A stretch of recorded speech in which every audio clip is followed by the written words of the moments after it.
Did you know that our brain actually defaults to negative thinking up to 80% of the time? But there's a simple trick that we can do to counteract those negative thoughts so that you can start feeling unstuck starting today.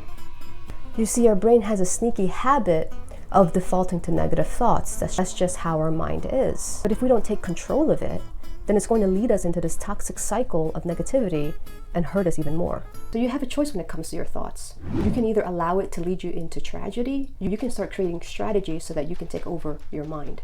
We have to be strategic enough, you see, a few steps ahead of our mind so that we can be ready to counteract that negative thought into a positive one. Because what we choose to focus on, whether it's positive or negative, will grow and it will become our reality. So for instance, imagine you're having a tough day and the thought that I'm not good enough surfaces your mind. By having a healthier thought ready, you can tell your brain, I am capable enough and I'm still learning. And my personal favorite is when I would actually catch my mind telling me to pull back on my purpose and my ideas. Oh yeah, it would tell me to do that. And the more I paid attention to it, the more I started questioning my purpose and ideas. And the more I started feeling fear in my body. And the more I started feeling fear, the more that I would do nothing. Because I was making my thoughts my reality. My thoughts was telling me to pull back, and so I did. Remember, our thoughts, whether it's negative or positive, it will shape our reality.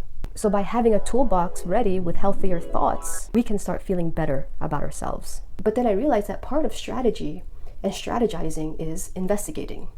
So instead of me questioning my ideas, I started questioning my thoughts. Tap into your awareness and notice when these pesky thoughts are happening. Let them happen because that gives you an opportunity to investigate and practice on how to be more strategic with your thoughts. It's not just about saying positive affirmations or thinking positively, but it's actually training our mind to be kind to ourselves.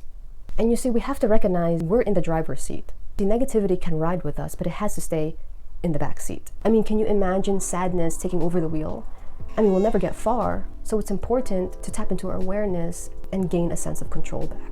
And I understand that this practice might be new to you. And so you might say, well, Aubrey, I don't have anything good to say about myself, or I don't have any good experiences or good examples right now. And I'm going to say, well, that's okay. We can just borrow an experience, an example, until you have your own. Like, we don't have to have everything figured out at the moment.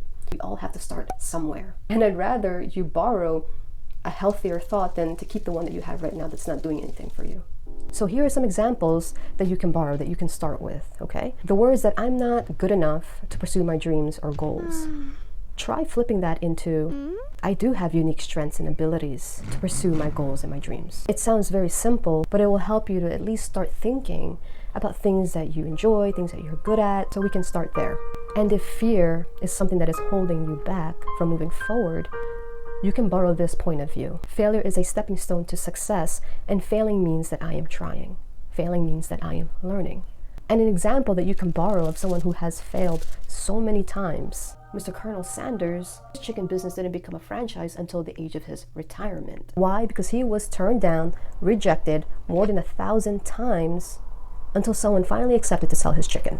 So his hustling started in his 20s, but it didn't explode until his 60s. We really appreciate a lot of people who have, failed hundreds of times, but made their purpose more important than their failures. And I look up to them because I had to borrow their examples before having my own. But it's not always our negative thoughts that make us unhappy, right? Because sometimes it's our lifestyle, our friends, or family that could bring us down from living authentically. And if that is you, well, then my next video is for you. Because I share the number one thing that you need so that you can continue living more authentically. So always remember, my friends, to own your story, own your power, and live your truth. I'll see you there.